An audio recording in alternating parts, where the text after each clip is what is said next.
Hey, how you doing? I'm doing good, boss, and yourself? This is U.S. Marine veteran Eric Banks. Moments after this body cam footage, officers would find his horrifying secret stuffed inside his bedroom wall. It might dim on you. What's up? 95. I looked in there and saw the boy laying there. I was trying to drug him out where he is now and did what I could. Alright, are you good? I'm supposed to know you now. Eric, who is also an active officer for Baltimore PD, thinks he can use his experience to cover up his vile murder. What follows is amongst the most disturbing collections of criminal case files ever uploaded to YouTube. Stop, I'm buckling. What are you doing? My life away, though. I don't care. Stop, what are you doing? Who is this person? Dad. And then he also told me that Daddy made him and Tristan go in the bathroom and cover their eyes. Strangle? I don't know. 7th in Millersville, Maryland, 2 officers arrived at the home of Eric Banks Jr. after his wife reported that their 15-year-old son, Dasan, was potentially missing. The report was relatively standard for them, but the reality awaiting them is more horrifying than they could have imagined. Son, not mine. Just laying there.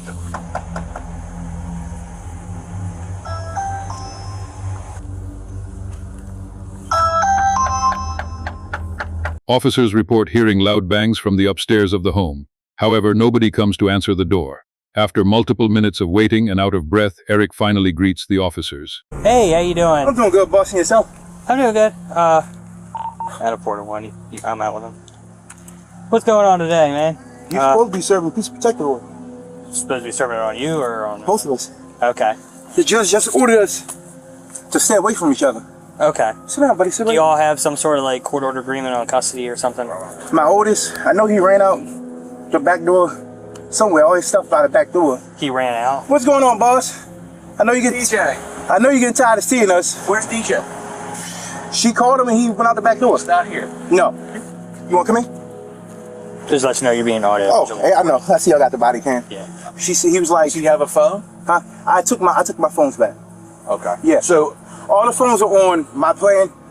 Separating everything. you have no idea where if you just let a 15-year-old walk out of your house with all his bags packed. No, his bag's at the back door. I literally told him, wait for your mom to get here. The police supposed to come here to serve her a peace of protective order. The judge told her to call you guys before she comes to. I'm not trying to get in trouble. I understand. Eric and his wife Latris had both individually filed a protective order against each other, making it illegal to speak to one another without a police escort. However, since Eric is not the biological father of Dasan, Latris had custodial rights to him, which is why he was packing his belongings as he and Latris were preparing to leave the residence. Dasan's disappearance on the very day he and his mom were supposed to move out makes the situation even more unusual. So, officers continue speaking with Eric, hoping to understand the family dynamic and gather any clues that might point to where Dasan is. But what Eric says next only raises their suspicions even further. So, she's supposed to call you to come meet You y'all? have no idea where DJ is. Honestly, bro, no. I like. With no phone or anything. You can check the ADT. It shows when he ran out the I door. believe you, but I mean, I'm not gonna fight. I'm not gonna do that. listen, man, it's a 15-year-old boy. Having a phone probably would have been, if he's walking out of the house, probably would have been a good idea to leave him with, and you can work out those kinks later. But see, this is the thing. This is getting messy, man. Yeah, I tried to tell him. I said, sit here, wait for your mom to get here. I went upstairs. Before I could come downstairs, he's already going out the back door. So I guess she coordinated, because she's somewhere in the area, I'm presuming. Yeah. So she pretty much coordinated with him to come out there. Okay. All right, hang tight. All right. All right. Sitting beside Eric are his 2 sons, 5-year-old Evan Banks and 3-year-old Tristan Banks. Officers didn't know it at the time, but these 2 would play a pivotal role in uncovering the horrifying scene that just happened inside their home. But for now, Officer Sutton goes back to his patrol vehicle to run a registration. He identifies the suspect as 34-year-old Eric Banks Jr., an officer for the Baltimore Police Department. He's been an active officer since 2018 and also carries 10 years of service in the United States Marine Corps. After speaking with neighbors of Eric, who provided minimal additional information, officers would confront Eric once again, this time sternly, to figure out what was going on. It's here that Eric would explain his alibi, one he had come up with just minutes ago. We found out about the whole situation. His mom. That's neither here nor there. But this is what I'm trying to tell you. Me and him sat at the table. He cried to me yesterday. He said he don't want this separation. Like, he know we'll be separated before. He said he's tired of it. He's tired of feeling like he has to choose sides. He's a teenager.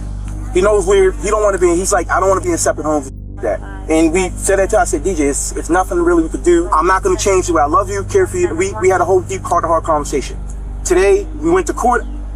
The judge awarded him, and I called him. I said, DJ, I guess your mom told the judge you wanted to go with her, and you're going to Arizona. He's like, what? I was like, well, start packing your bags, because you're going with Arizona with your mom. Unfortunately, I guess you're not coming back here. And that was just that. She called him. They had a conversation. I said, what did your mom say? She on the way to come pick you up. He said, yeah, but she's supposed to come here. I said, well, we're going to wait, because before she come here and there's some type of altercation, there needs to be police here. They can escort her, grab her, whatever she needs to grab, and go about this peaceful. Next thing you know, I went upstairs, I come out. So do you think did he leave here because he didn't want to go with his mom either?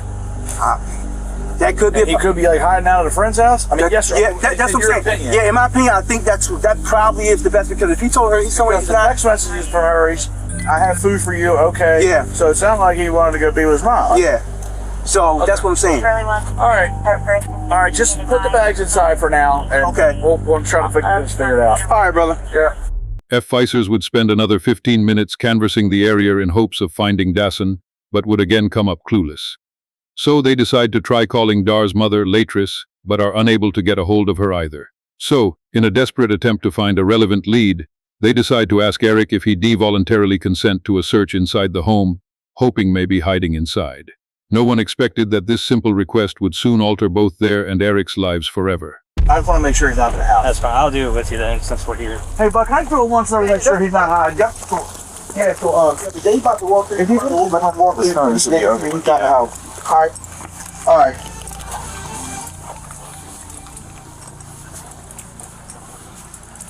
That's your room. The one with the bunk bed right here? Yeah. This is the kids' room. DJ! This is my room right here.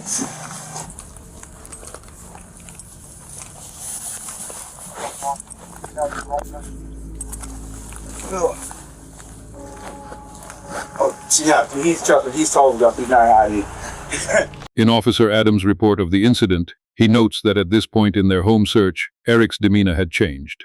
He advised Eric to relax and let them freely search the home. They proceed to make their way to the third floor of the home, the floor which stores Eric's chilling secret. All right, Dennis. I'll see this up. Is this always down? No, this is where my safe is.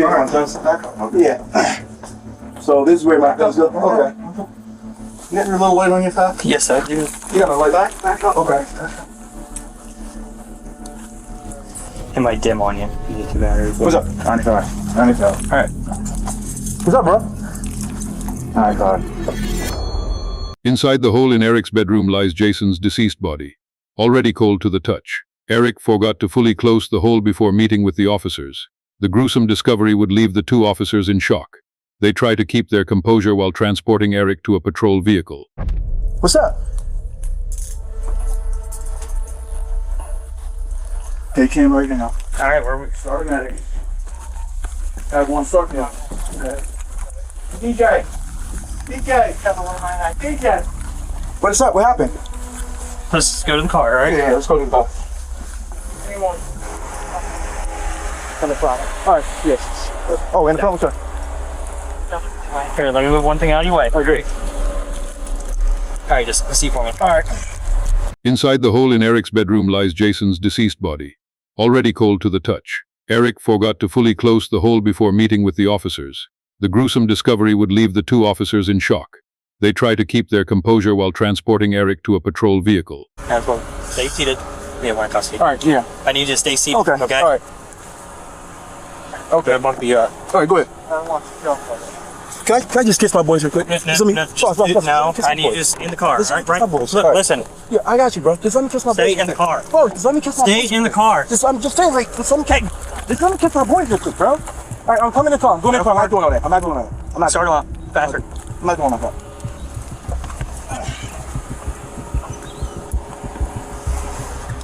After you just. Here, Right, I'm listen, just all right, here. stand up, Here. turn around. Don't do anything. I'm not. Stay in the car. Stay in the car. Stay up against the car. Okay. All right, now get back in. Hey! Bro, I'm not doing it. Stop running. What are you doing? I just want to kiss my boys, bro. Come on. Just let me kiss my boys. Get back in the car. All right, come on. Come on.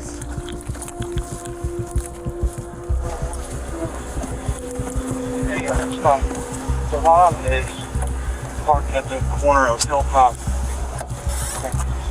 Stay in there. You're not coming out no matter what. All right, bro. Without additional units on scene, Officer Sutton struggles to keep Eric restrained. Sutton attempts to secure Eric's handcuffs using a double lock, a mechanism that prevents cuffs from tightening or being manipulated. However, Eric uses his police experience to exploit this, and while his previous attempts at evasion have failed, he make one more final, far more violent attempt to get away. I just threw my life away. Just stop. What are you doing? I just threw my life away, bro. Will you stop? Okay. Stop unbuckling. I What are just you threw doing? my life away, though. I don't care.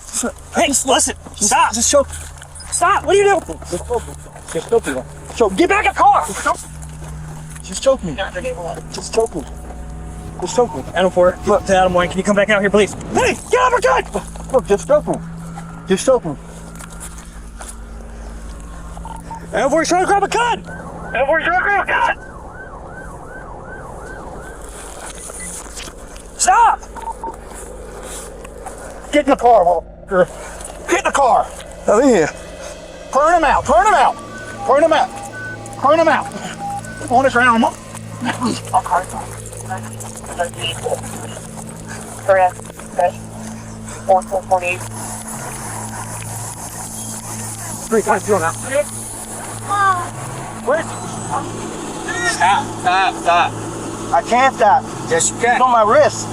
And I'm painful enough. Are you on your side? You gonna stop? Yeah. I can't. My hand's going numb. All right. Turn them on. Stop. But hold on. I told you broke it. It's numb. All right. Stay where you're at. Stay here. I am staying here, but I told you broke. All right, I'm moving your legs. All right. Take a deep breath. I am. All right, listen. You're wiggling around left to make it worse. I know. All right. Well, I want you We're to done. get up. We're done here. I want you to not that. I want you to think. We're gonna take you to the hospital. All right. All right. Well, let's just not wrestle anymore. It's just too hot as shit today. I know. You sweating? I'm sweating. Can we be done?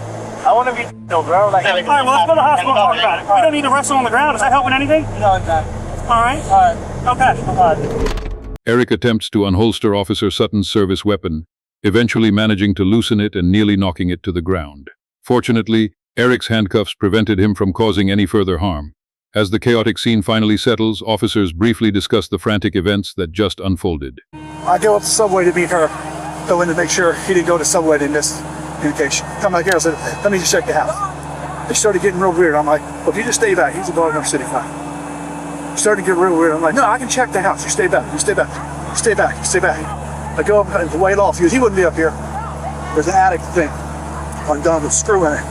Looked in there and saw the boy laying there. I was trying to drug him out where he is now and did what I could. I immediately, as soon as I saw the boy's leg, went 95 hands to get him out here and asked for more units to start the CPR, drug him out, and started CPR. Okay.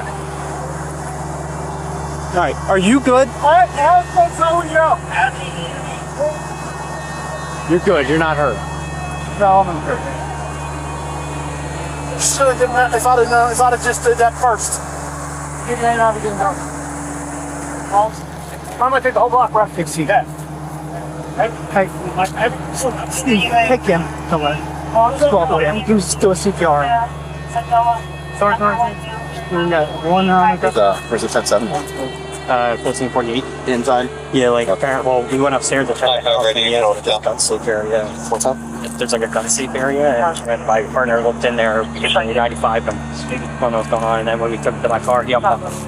I gave him an opportunity because I needed to double lock his stuff, and then he unbuckled himself, went out and grabbed. EMS attempted to perform CPR on Dasan, but it was too late. Dasan was declared deceased shortly after by EMS. What officers uncovered with Dasan was only the beginning. As the investigation deepens, Eric's children would reveal further secrets, painting an even darker picture of the reality behind closed doors. For now, the decision is made to take Eric, his children, and his ex-wife Latrice to the police station. Police reports state that while Eric is being transported, he struck his head multiple times against the cage window bar, causing a welt to his head and damage to the patrol vehicle. Despite this, everyone would eventually make it to the station, each separated into their own individual rooms, awaiting intense interrogation. Eric would be left alone to hopefully calm down and collect his thoughts. Meanwhile, detectives speak with both Latrice and her child, Evan, hoping to collect more information that can be used when speaking with their main suspect. They start with Latrice, asking her what kind of person Dissa was. At this point, detectives are considering the possibility that he and Eric may have gotten into a fight that somehow escalated into tragedy. But what Latris describes denies that theory completely and makes Dason's case even more heartbreaking. Can you sit a little bit closer over here? Yeah. There's a lot of specific questions that I wanted to talk to you about. Can you describe DJ? Was he an argumentative person? Was he a quiet person? So the son was more of a quiet person until he got to know you, but he was always mannered. He talked to a lot of adults, but he never was disrespectful or any of that. I had teachers from his elementary, the principal, middle school, they all showed up for my son. He was that type of child. You know when teachers come. Would you say he was a sweet boy? He was very sweet and always willing to help. That was one of the things across the board. Always willing to help. In the loft, in the crawl space in the loft, what was normally kept in there? Nothing. Safes? Nothing. Was that ever left open? No. It was always screwed? It was always closed. Okay. Because I don't like it. Like, it freaked me out. There is a light switch in there. Okay. So I was like, where's that light coming from? And I turned the light switch off. But I don't know, maybe it was him. So let's talk about that. You called me and you said that you saw him, you viewed him at the funeral home. Are you okay? Yeah. Okay. And it was before he was embalmed because I wanted to see him. Right. And you saw new bruises. Yes. Where did you see new bruises? On his nose. Like that circular dark mark on his upper nose. His lip looked busted also. Like that wasn't there. And then his eyes were like purple. I don't like.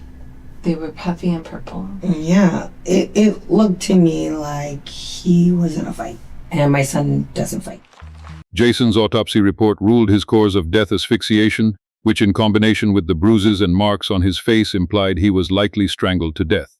I knew it. And he was my baby. So I knew it. I still have those feelings that, no, I'm not happy with. Because to me, it doesn't say I did it, but it says there's enough evidence to say I did it. So, let's just say you did it then. Latris makes it clear she believes Eric is responsible even though she didn't witness the incident herself. But her son Evan, seated just 3 doors down in his own interview room, has information that could take the investigation even further. How are you? Good. Good. You said your name is Evan, is that correct? Do you know how to spell your name? You can go ahead and write it down. 7, okay, nice handwriting. And how old are you? 7. 7? You want to write 7 for me? Yes. So I don't forget. Sometimes I forget. Notice the harsh contrast between interview rooms. Evan is sitting in the department's safety room, a space created to provide comfort and reduce stress for victims and young children involved in sensitive cases. His interviewer, Miwa, is a forensic interviewer for Maryland, trained specifically to speak with children and family members connected to a criminal investigation. And because Evan is only 7 years old, you'll notice a drastic difference in how his interview is conducted. My job is to talk to kids and families all the time, and today I get to talk to you. And we talk about a lot of different things in this room, and this is called the safe room because anything we talk about is always safe, and you're not in any trouble. I'm just here to listen to you and talk to you. Okay. Na explains to Evan that everything is being recorded and that he is not in trouble, but rather just there to help him out. She spends 15 minutes talking about movies and more of Evan's interests to help him get more comfortable before discussing the day of Jason's murder. And Evan, who do you live with? My mom. Your mom? And Tristan. Anyone else? I live with TJ. And then my dad. Okay. And do you know what you're here to talk about today? No? So, tell me a little bit about your family. Tristan, he likes to fight and play and steal toys from others. I like the color, and then I also like Kids Bob and Tristan. And you said you also live with the DJ, is that right? And my mom and Tristan. So DJ, how old is DJ? 15. 15? Tell me about DJ. DJ liked going in the water, tickling me. Can't really remember all the stuff he used to do. But he loved playing Roblox games. Tell me about the last time you saw DJ. My mom wasn't at the house. Tell me who was at the house. Dad, and then DJ, and then me. DJ was going to Arizona with Mommy, and then Daddy was waiting at the door with DJ. DJ put his bags in the basement, and then I don't remember what happened next. That's all I remember. Okay. Maiwa would tell Evan to draw the last time he saw her, and he de-draw the staircase leading to the home's loft, the same staircase Eric has dragged Jason's body up. And so, who is this person? That was DJ. That was DJ? Where was Dad? Right here. Oh, okay. So Dad was up here and then DJ was right there? Okay. Where did they go after? They never went anywhere. They were just waiting at the steps. Oh, they were waiting at the steps? Who was he waiting for? Or what was he waiting for? And he was bringing to Mom King, the DJ. Did that happen? No. Not yet. Was there anything that you worried about on that day? No. I wonder if there's anything that you were scared about that day. I wasn't scared. Evan struggles to reveal the details of the events he saw that day, likely due to the discomfort of speaking with a stranger in a police station, but the information he gave his mother on the day of the incident provides far clearer insight into the disturbing events he saw. You said that one of your children said something to you? Evan. Evan, and what did Evan say? That he saw Daddy bringing DJ upstairs. And I said, where were you? And he said he was in the living room. I just didn't want to pry too much, but then I said, oh, was DJ sleeping? He said, no, he wasn't snoring. And then I said, was he moving? And he was just like, no. And then he also told me that Daddy made him and Tristan go in the bathroom and cover their eyes. Okay. But this was before. This was when the police first knocked at the door. Okay. Evan didn't say anything about the knock because he told him to go in the bathroom first. So I'm a little confused of like the order. So I don't know if that's maybe when he was going to let the police in. But Evan did say he saw that. And he was in the living room because they told me he was watching Loki.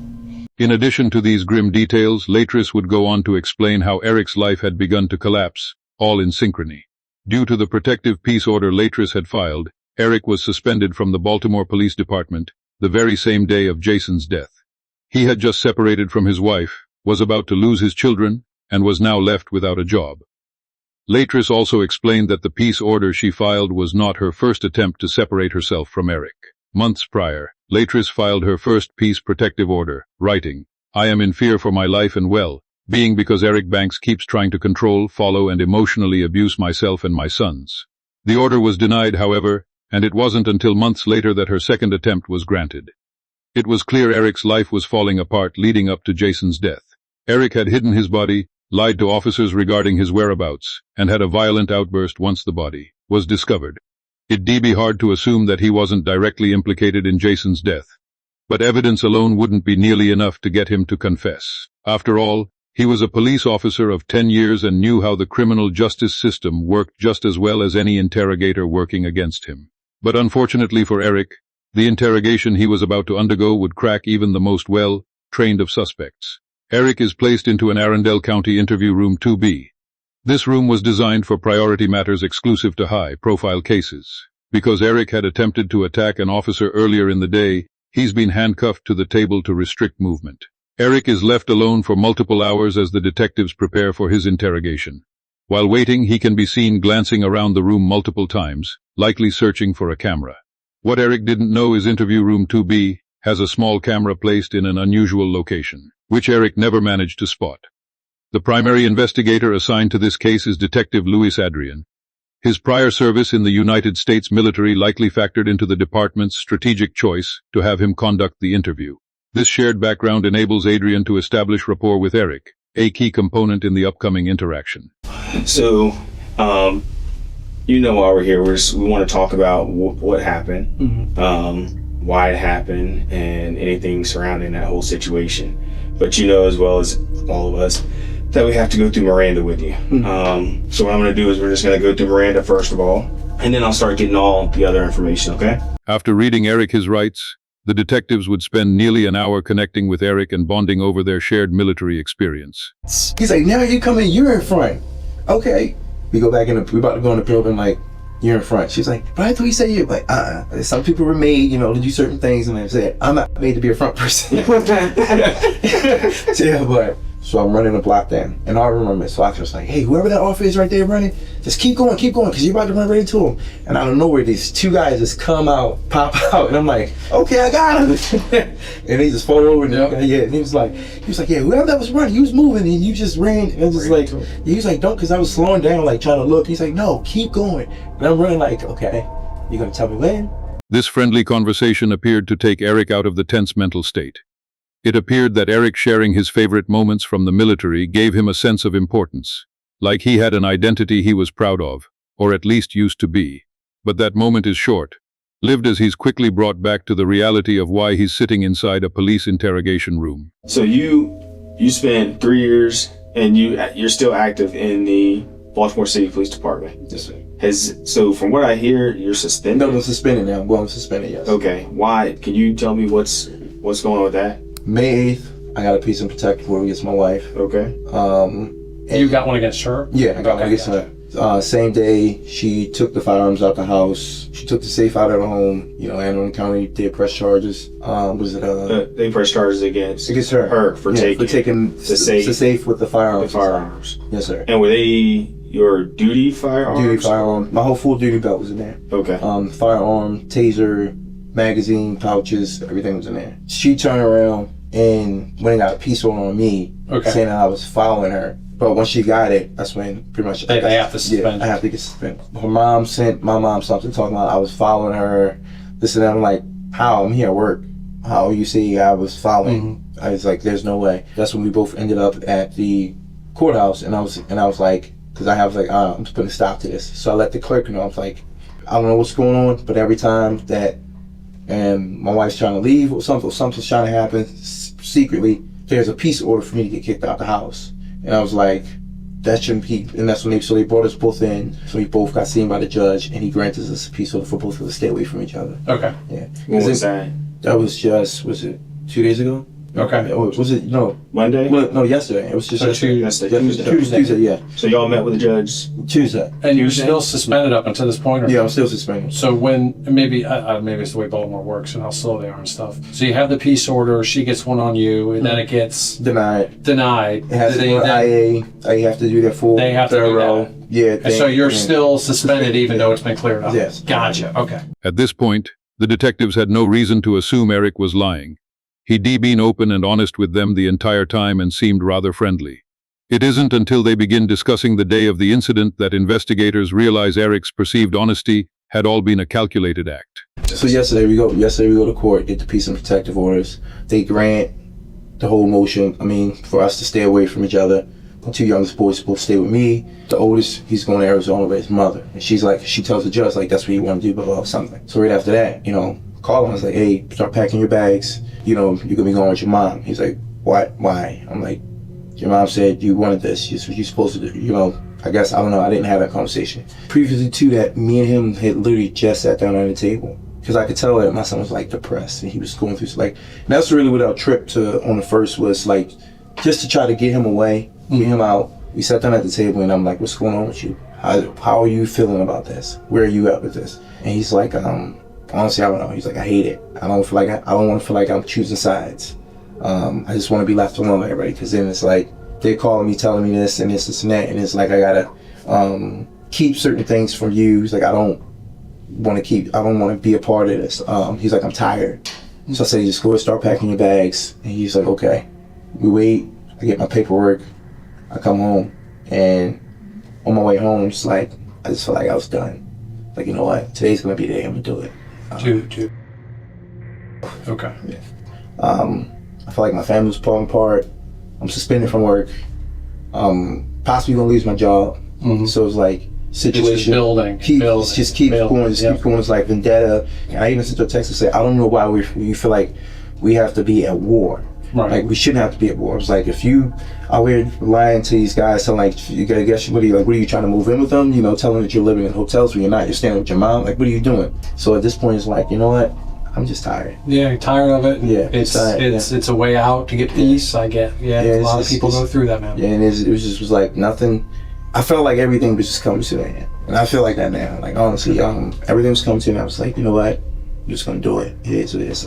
So when you got home yesterday, was there anyone in the house? Yes, it was. The son was in the house. Okay. Evan was in the house, and Tristan was in the house. So you go in there and you're doing all this stuff, right? I go in there and I go in there. I see him upstairs. Like he got his bags packed. I had to go and take your stuff downstairs when your mom's come. And she called him. It's like mom's calling. He was like, what do I say to her? I was like, tell her, just talk to her. Like she called me, whatever. And he answers the phone, and they have a conversation. And that's when I'm like, okay, what'd she say to you? She said she's gonna be in the area, just bring my stuff downstairs. I said, okay, cool. I said, so the police should be coming, and when they come, everything goes smoothly. This is the moment where Eric's act begins. Notice how he begins looking blankly into the ceiling as he recounts critical moments. For the last hour, Eric hardly looked up to the ceiling once. I go downstairs, and I'm in the kitchen. I just made a big bowl of, Gatorade. Not big bowl, but big picture of Gatorade. It's blue. It's probably still, I believe it's still on the counter. But like I said, you say you never went to the hospital. The bag of crushed up pills that I had was right there. The son came downstairs. He asked me something. He was like, what did he say? He came downstairs. He asked me something. And I can't remember his exact words, but he was like, asked me, about, I think it was a leave or something like that. I said to son, just wait. We're not gonna because he was like, I don't want to go. He was just telling me that he didn't want to go and shit like that. I said, look, just wait. We're not gonna talk about shit because I'm gonna take your brothers to your mom's house and I was coming back. I said, if your mom gets here with the police before I get back, unfortunately, you gotta go with her. That's just the way it is. He's upstairs. I remember Tristan. I told Tristan, I said, Tristan, go get your shoes. Tristan said, okay. So Tristan goes upstairs, he gets his shoes. And he comes, he's like, Daddy, what's wrong with DJ? I'm like, huh? So I go upstairs, and DJ's in the bathroom, and he's in the tub. And that's when I seen him. I was like, what the fuck? That's why I pulled him out the tub, and as I'm pulling him out the tub, I laid him flat on his back on the floor. And then, at that time, I'm not sure, I think it was Evan or Tristan. He was like, Daddy, somebody at the door. And I'm just looking at my feet. I'm like, what the fuck is this? I'm like, what the fuck? Eric makes his story clear. He had planned to end his life, but coincidentally, Jason had the same plan and did it first. It's an extremely complex alibi and only becomes more unlikely after Eric explains why Jason's body ended up hidden inside his bedroom. So I go downstairs, I go to the front door. The officer's there. Okay. And I panic. I was like, I don't know what the fuck to say. So he asked me, he was like, hey, what's going on? I start talking to him, telling him what's going on. What did he say? He said, so what's the situation? And I told him about the situation. And I was like, my wife, she's supposed to wait on y'all to come. Y'all supposed to be serving her with a piece of protective order. And whatnot. He's like, yeah, she's supposed to be picking up our son. And he was like, is she here? And at the time, he was upstairs on the floor. Okay. In the bathroom.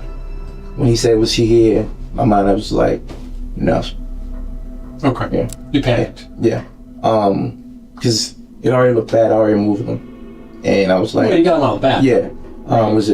And when I got out of the bathtub, I asked the officer, and it's the most body-worn cameras on, you can see, I asked him, like, can I go in the house, use the bathroom real quick? I remember asking that, and he was like, no, just wait, okay. And then the other officer showed up. And then when he showed up, he's asking, he was like, so, is the son here? Still the same thing, I should have said yes. Yeah, I knew my perfect world. I knew my state of mind. My state of mind was to kill Eric. Okay. Now let me ask you this, is that why, because I did watch some of the footage, when they went to loosen your handcuffs, you kind of got a little silly on them. Do you remember that? Yeah. What was you went for the officers going, what was up with that? Well, before we get to that, when I first went back in the house, when the officer told me, the tall officer, he told me, he said, go get the sergeant's phone. I ran upstairs, his phone was in the bathroom on the counter. Okay. So I run upstairs and I get the phone. Because went back up. Before I did that, I asked him, I said, can I go upstairs? Can I go in and use the bathroom? So I initially wanted to shut the door. He said, no, just wait. And then the other officer, he was like, well, go I need you to go grab the sergeant's phone. I ran up, grab it, and I shut the bathroom door. I'm still nervous. Which bathroom was it? Was it the one in the master or the small? No, the small one. The small one in the hallway. And I'm still shaking whatever. And then when I come back downstairs, I go I go out the door, I give him the phone, I'm still shaking in my hand, like, and everything's in my head saying like, all right, just say what you saw. But then in my other part of me, I'm like, my son just did this. Right. Objectively, Eric's story hits all the points. He has an excuse for almost every suspicious detail, even finding a way to explain why blood was found all over his house. The issue is that these details are simply too coincidental to ever sound believable. And even knows this. I don't know why, I just was like, I gotta move him. Picked him up, did the fireman carry, took him out of the bathroom, into the master bedroom, up the stairs, and I was like, because I know they're gonna want to come back in the house and search it. I was like, I'm gonna be cool, I'm fine with that. I was gonna let them search it. And I tucked him in, the area, and I left the thing over. So when you say the area, you're talking like a little crawl space. Okay, yeah. All right. But getting back to when they came in, they searched the house, they went upstairs, and he seen the thing open. That's when the officer, when he asked, I panicked and I was like, yeah, this is where I keep my safe, blah, blah, blah, whatever. But the son was in there. The son was in there, okay. And they put the handcuffs on me. I went back downstairs. And when they brought me downstairs, I was like, life is over because it looks different. It's no matter what I say from this point, it looks like I'm a liar. It looks like I lied because I already lied twice. You asked me what the son in the house, I said no. You asked me did I know where he went, I said no, I think he ran out the back door or something. And so it always looked bad because I'm already told you a lie. Even though in my head it's like, you probably should just said the truth. You probably honestly should have left him where he was at. Call police or down fire department or whatever. Yeah, call the police. Well, that's a perfect world. But sometimes But I was already in. I was already in the mindset of Eric's gonna die today. I was in seeing that he was there, that he was in the tub, and it was like tub was full of water. I was like, my son did this. Now I have to do it. Okay. The detectives decide to take a break and discuss what their next plans would be. At this point, they both know Eric is lying to their faces. So, the goal for the rest of the interrogation will be to get Eric to admit to his lies and ultimately confess to the murder. To do this, they decide on Detective Adrian conducting the rest of the interrogation alone, since one-on-one confrontation is generally considered to be more effective. Adrian would return with a clearly different demeanor from earlier. He's stern and wastes no time in asserting that his nice cop act is over. Are you good? Do you need anything before we get started again? No, I'm good. Are you sure? Alright. So Detective DePietro had to step aside just for a second. But what I wanted to do, like I told you, I wanted to come back and go back over some things with you. Okay. I actually want to go back and in detail just go through some of these steps. Eric would recount his story exactly the same as before, claiming he simply found Jessen dead and had nothing to do with it. And it seemed as though Detective Adrian had nothing concrete to combat Eric's lies. That was until he brought out Jason's autopsy report. I'm going to tell you this. I know that you spent 10 years in the military, and you were in the Marines, weren't you? Yes. What's their whole thing in the Marines? Like, what do they always teach? Honor, integrity. Honor, correction, commitment. Yeah. And to be honest with you, I don't see that from you right now based on what you're telling me. Okay. I think you're telling me something different. Okay. But I know you're a Marine. Okay. I know a lot of people that's Marines, man. And that's one thing that they would, like, integrity, honor. No, you don't mess with that if you're a Marine. Yes. I know you want to tell me the truth, and you sitting here like giving me a story.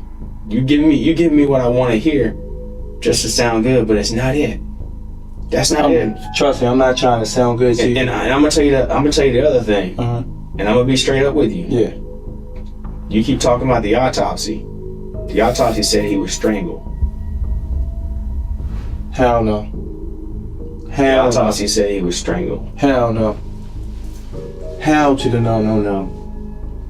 Hell to the no. DJ was no strangled. Hell to the no. I'm gonna just let it sink in and let you decide what you gonna explain that to me. No, DJ wasn't strangled. Well, then what happened? Tell me what happened. No, DJ was not strangled. DJ, like I told you, DJ went downstairs, he came back upstairs, and DJ was in that tub. Like I said, when I came in that room, he was in the tub. When I grabbed him out, I grabbed him like this, and I pretty much put him in the fireman's carry. When they left, I could drag them up to my room. If that's the case, I would have left him in there, and I would have said, or had them come in there to be like, but DJ wasn't no strangle. There was no way DJ wasn't no strangle. That's your boy. You had pride in him. Yeah, but you had pride in him. You were trying to help him out with his grades. You were getting him in STEM classes, and then this happened. But you saying DJ was strangled? Nah. Well, then tell me what happened. This didn't happen. I'm gonna tell you that right now. This didn't happen. You saying he wasn't in the tub? So no, I'm not saying that. I'm not saying that. I believe that part, but I believe something else happened. Note Eric's lack of emotion when hearing this information. No tears are shed, but rather an array of defensive rage. This, alongside the other countless red flags Eric is portraying, is a telltale sign for detectives that a suspect is lying. You need to tell me the whole story. Like I said, DJ, when I came in there, DJ was literally in that tub. There was no way I'm gonna sit there and strangle DJ, not harm Tristan. Why would I don't even have no ammo to want to strangle this boy. I have nothing against him to want to strangle him. Nothing. Okay. No anger in my heart, no nothing. Because then, like I said, if I was going to do that, why would I leave my other two boys? If I was going to do that, I would have took all of us out. DJ was not no strangle. So then what happened? Tell me the story. You start from scratch. Tell me the story. DJ was not no strangle. Well, then tell me what happened. You're not telling me the truth. Tell me what happened. Bro, I'm right here standing right now. I'm giving you a chance right now. You asked me to tell you that I strangled my son. No, I didn't. Eric understands the legal system well enough to avoid offering a direct confession when confronted. From investigators' perspective, he knows that admitting involvement is the worst thing he can possibly do. Well, besides not asking for an attorney. But regardless, it's going to take more than just a heated confrontation to make Eric crack. So Detective Adrian resorts to a completely different approach. Empathy. I'm gonna tell you right now, the way this is gonna be something you're gonna have to live with for the rest of your life. Yes, sir. This is something you are gonna have to think about every night before you close your eyes. And when you close your eyes, you're gonna think about what you did to him. That's what you're gonna think about. You're gonna think about what you did to him, and it's gonna haunt you for the rest of your life. Or what you can do is you can talk to me. You can tell me what really happened, and at least that load will be off your chest. See, I'm telling you right now, there's no, you're telling me to say I strangled my son. I did not strangle my son. That's what you're asking me. I understand you're trying to line with me and, and show the compassion, trying to but there's no me and strangling DJ at all. Okay, so let's take strangle out. There's no me strangling DJ. We taking strangle out of the equation now. Okay. What happened? I told you what happened. We taking strangle out. Yes. What happened? He was upstairs in that tub. DJ was literally in that tub. You didn't put him there? I did not put him there, no. DJ was physically in that tub already. When I came to that bathroom, DJ was in there. Did you assist him at all? No. With anything? No, I didn't assist him at all, but nothing. Nothing. I did not assist him getting in that bathroom. Did not assist him going in that bathroom. He was upstairs already. And like I said, when he went downstairs, he was downstairs for a good period of time. He was upstairs, and what's his name? I was down. Tristan was down. Tristan was trying to go what's his name with his shoe. I told him, and that's when Tristan said out of his mouth, "Daddy, what's wrong with DJ?" Tristan literally said that out of his mouth, and I went up there to check on him. I don't recall seeing him. Don't recall him removing no belt. I don't recall removing anything that could have been around his neck. I don't recall moving this shit. So here's the thing, and I hate to frustrate you, and but I also have a job to do, and I also have to get down to the bottom of this. And when I walk through the door, and when I hear everything that happened, things don't add up. Things don't make sense. Okay. They don't make sense at all. If you would have done things different, if you would have been like, yes, my son, I just found my son in a tub, I helped him out, and told the officer, you know this. Mm-hmm. If you would have done it that way, it would have been different. But the fact that you didn't, now you're sitting here trying to explain yourself. Well, I'm sitting here because the whole situation, I'm sitting here because I lied and said he wasn't in the house. I'm sitting here because I didn't tell the officer, like you say, it's straightforward what was going on. That's 2 lies right there. How, like you said earlier, how are we supposed to believe you now? Yeah, like I said. So you telling me how am I supposed to strangle? How did I not assist him in getting in the tub and, I don't know, possibly drowning him? I don't know. No. I don't know. But even if I drown, but here's the thing. All I know is that you keep lying. No, bro. You lied initially twice. How do I know you're not lying right now? Because, like, I told you straightforward. I'll say, you're telling me straightforward, but you lied twice. Bro, because that's why I said in the beginning, I said straightforward. There's nothing I can say. I say, I already know y'all done y'all homework, laid it all out on the table. I said, because there's nothing I can say just because I already lied twice. I said he wasn't at home. I identified that. I messed that up. Because then I see my son is dead. Okay. All right. Do you, I'm gonna leave you alone for a little bit to think about things, but do you want anything else to drink or anything to eat? I'm good with the water and the chips. Okay. Give me just a second, man. Okay. All right. You need anything else? No, sir. All right. As the detective leaves, Eric scans the room thoroughly and finally notices the camera hidden inside room 2B. Moments after making eye contact with the camera, he lets out one last desperate act.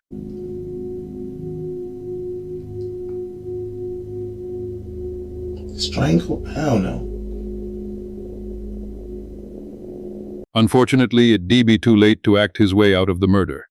Eric's testimony was flimsy at best, and Detective Adrian decided he'd gotten enough to wrap the nearly 5-hour interview up.